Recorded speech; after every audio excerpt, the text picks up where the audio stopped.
Hello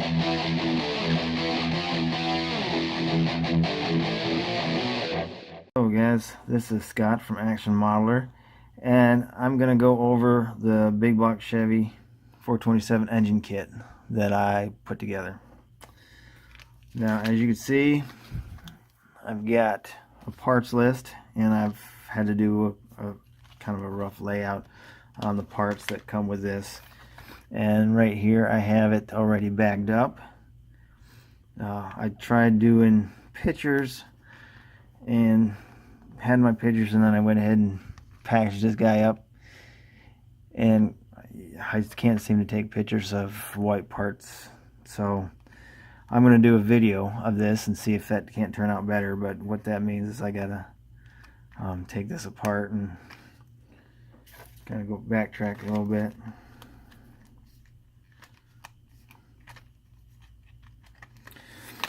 Now this is something that pretty much most of it is going to be something that I have customized.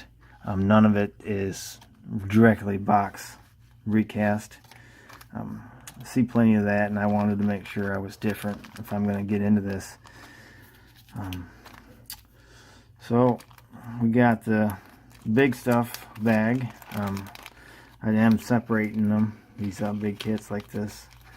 Get some of the big parts, because you guys are probably get this and see all these little parts and think it's just flashing or junk that I left in there.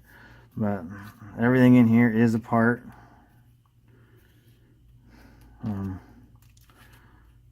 Working on getting this stuff laid out, and there's a couple different variances on parts.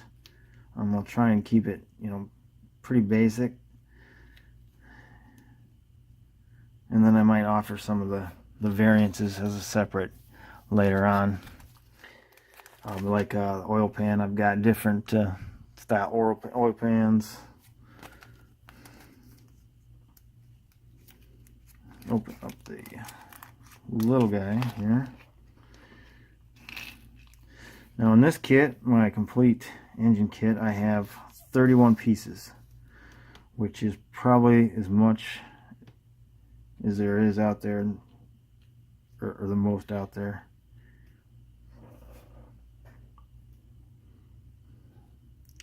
Now, try to use a little picture so I can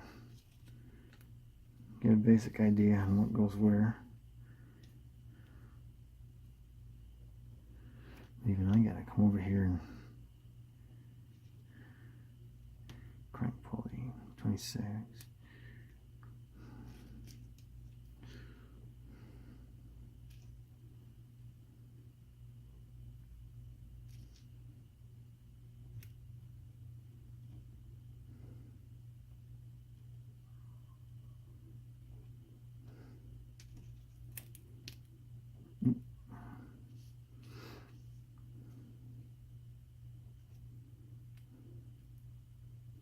Yeah, see, there's one of the pieces that you'd probably think was some scrap, but that is actually the oil fill cap that I have separate from the valve cover.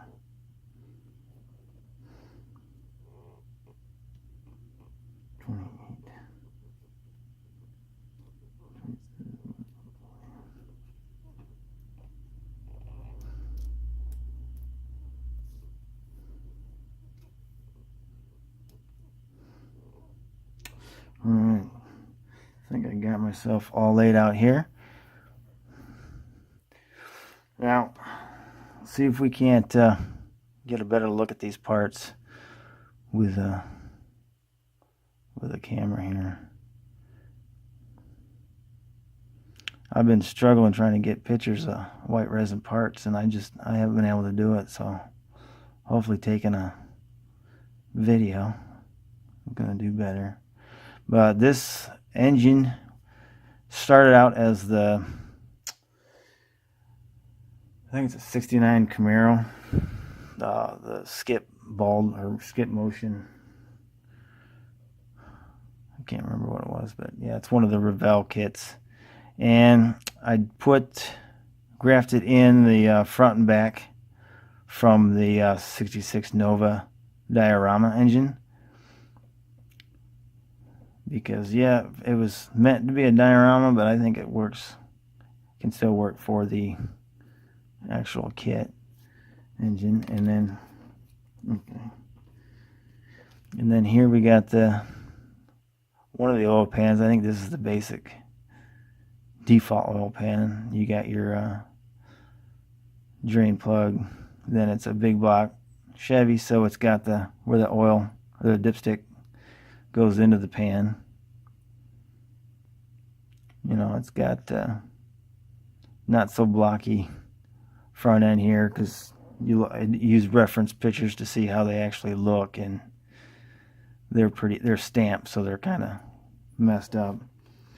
And then this is actually the first piece I started working on, and it's the intake. And I was building a 70.5 Baldwin Motion Camaro, and the intake didn't even fit the block they had, so that started the whole, I needed to make my own parts. And this is actually molded or grafted from that AMT kit, and then I just cut and glued and added, you know, a lot of sheet styrene, you know, and dowel rods, and I used an actual intake as a reference. So that's about as accurate as you're going to get in the model and resin part.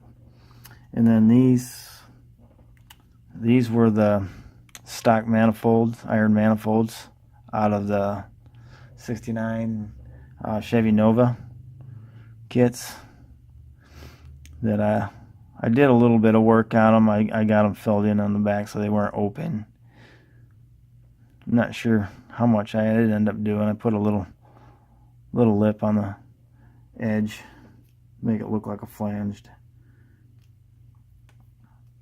And then I got the head.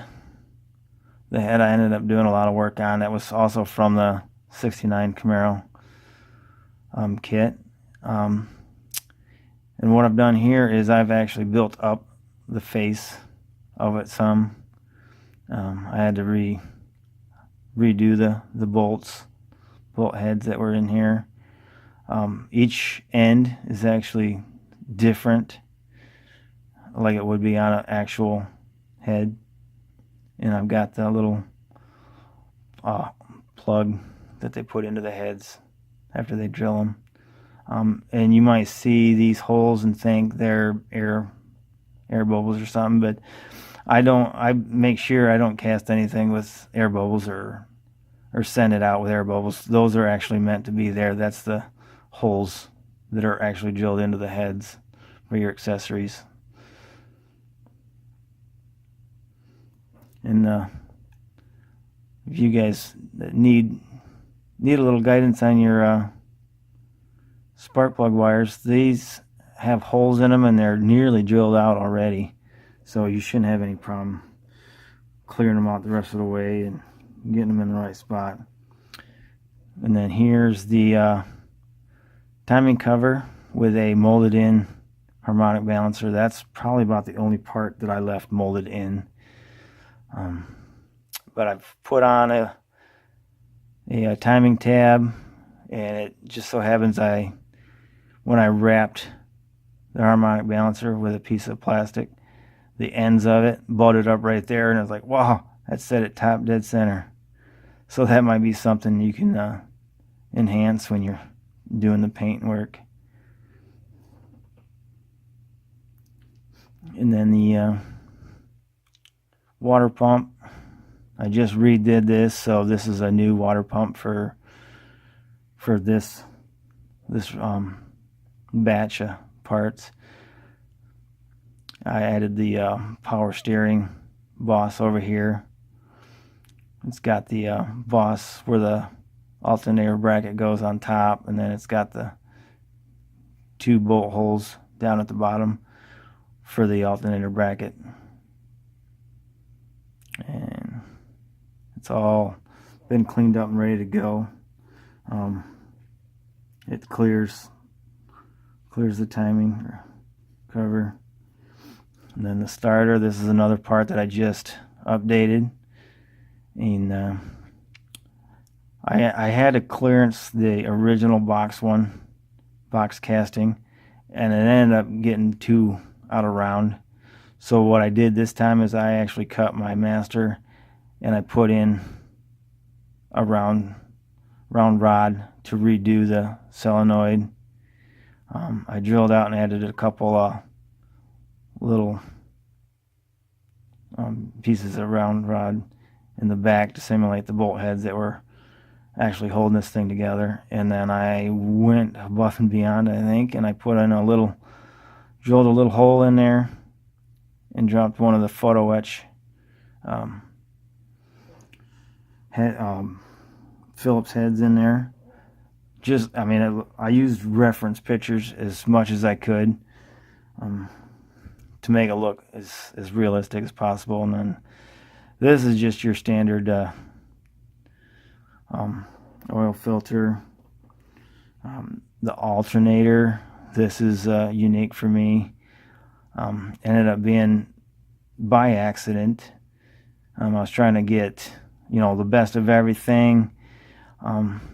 Found this alternator, had the motor all put together, test fitted, and the alternator that I found that was perfect, that perfect backing, was too long, it was too big. So I cut it down the middle, and I'm like, well, wait a minute, the real ones are actually split like that. So I cleaned them up, I shortened them up, and then I put a piece of round plastic in there to keep it separated, so it's actually got that much more realism to it.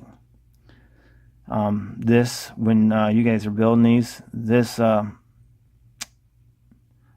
here, right here's where it mounts to the head. That's actually molded long, that way I can make sure I get a clean casting, and then it'll have to be test fitted and trimmed. Well, okay, so I was wrong. Here's another part that I have molded together. The alternator fan and pulley are molded together, but the fan is all separate. Pretty sharp detail. The pulley has a groove in it for you. And here we go with the lower alternator mount. No more floating alternators. Here's the upper. Now this is going to be a little bit more advanced as far as putting it together. Even I had to do some trimming and sanding to make these actually work and fit just right. But you can get them on there and they will be alright. Next we'll go with the valve covers. These are stock valve cover.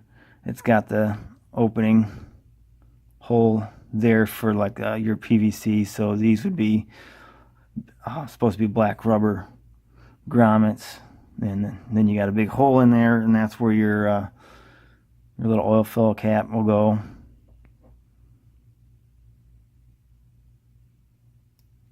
Yeah, there. That way you won't get that molded in smooth look. But yeah, this one you'll have to be careful not to lose that guy. And then the other side is plain. It's just got another grommet for I don't know, I guess PVC or oil breather, whatever. And then here's the pulley for the crankshaft. It's a two groove pulley. You got your definition in there, your 4 bolts, and then your big center bolt. And then this will go in there like that. You might need to trim up that piece if it don't go in all the way, but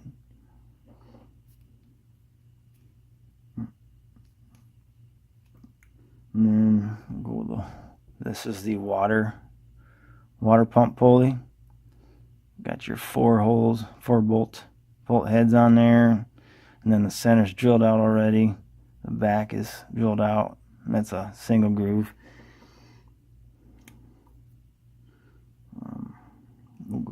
then here's the power steering pump pulley. Big monster.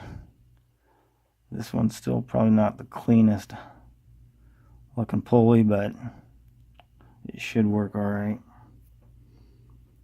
And then here is the bracket, power steering bracket. Now this, as much as I want to mold this or master this off of like this late 60s, early 70s 427 engines, this little knob on the end, that was from an aftermarket bracket. They didn't do that originally, but I thought this would add a little bit more detail to it. But if you were going for super, realistic, then you would just sand that off. And then here's the power steering pump. Got the bracket molded in, sorry. And then I ended up making a new top for this. That was pretty fun, making the ribs. That's just, you take one center dowel or a round stock, and then you glue little pieces of round stock all the way around it until you fill it up, and then you sand it flat, and voila. Now these on the back there, there's all of them, but that one is supposed to be there. That one, I figured that would be a gluing point for on the engine. Yeah, I guess I can put some of this together. I was just trying to go through an overview. I definitely need to get you guys some tutorials on how to put this stuff together.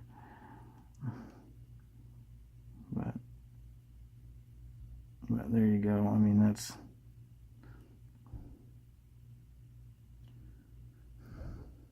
give you kind of an idea, and this stuff will go together. Some of it might fight you. Then the fuel pump, kind of a big guy, but it looked pretty, like it had pretty good detail already.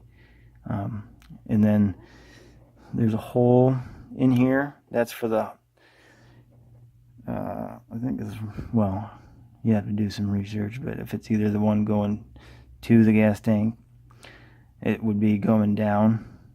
And then this big square knob, that would be going to the carburetor, and that would come out the side. It don't come straight down, it comes out the side and up to the carburetor.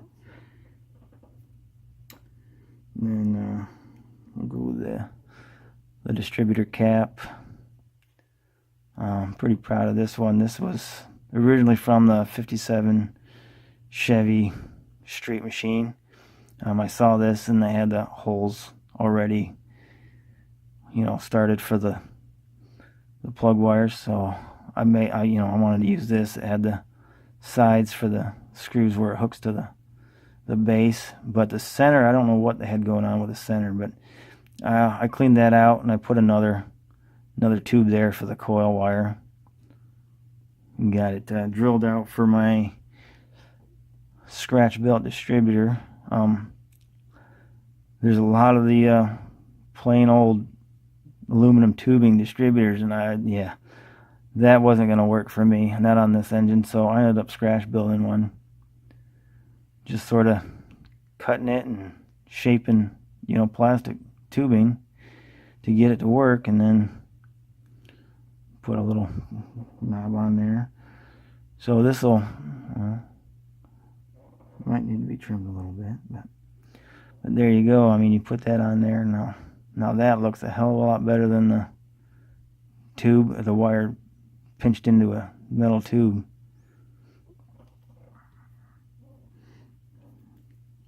Now your fan. This is the clutch style fan from, I think it's a Big Block. I was using, a extra blade or two extra bladed one. Had full all the way around it, but I think that's a small block Chevy fan. So I found this one, and this one I think is intended to be the Big Block Chevy fan. So it is supposed to look lopsided. And then I got this piece I just finished, and I'm really proud of this one. I ended up making this out of a couple pieces. One piece had a great center section to it, and another piece had, you know, the great ribbing on the outside. So I ended up drilling out one of them to the point where it was just the outside ribs. So that was real scary work, because that was the only part I had that was actual plastic. So if I screwed that up, I was gonna have to go buy a whole nother kit just to get that. But it worked, and I'm casting them. The master, it did break coming out, but I think it's, you know, this piece, good old super glue, don't stick for crap. So I think I can fix that. But yeah, this has got a lot of detail on that. Enough where you probably don't want to put it in a car with a radiator. But yeah, it goes together like that. Get them fitted down there, and then you got your pulley, and then you get right into your, so it's going to stick out there a ways, but like I said, you might have to put it in an open front roadster. You might still have to trim that clutch pin down a little bit so it fits a little tighter. Alright, I think I got it all. Turned it into a pretty long overview video, but like I said, I couldn't get pictures to work on this, and I've got a couple of these, you know, bagged and ready to go. So I wanted to get something to show you guys what, you know, what you're getting. Okay, well, that's it for now. I'll work on getting some instructions or tutorial on how to put this together in the future. But right now, hopefully it's pretty. Well, did miss one part. The carburetor, it's not a good carburetor. It is kind of all I got right now, but when I was making the mold, apparently at some point I pulled the linkage from the other side off, and I've been making molds of it, and I didn't even realize that it was missing part of it. So it's kind of just to, you know, get on there and maybe nobody will notice. But for now, that's what I'm putting in there. All right, well, thank you for looking and watching. And until next time, bye.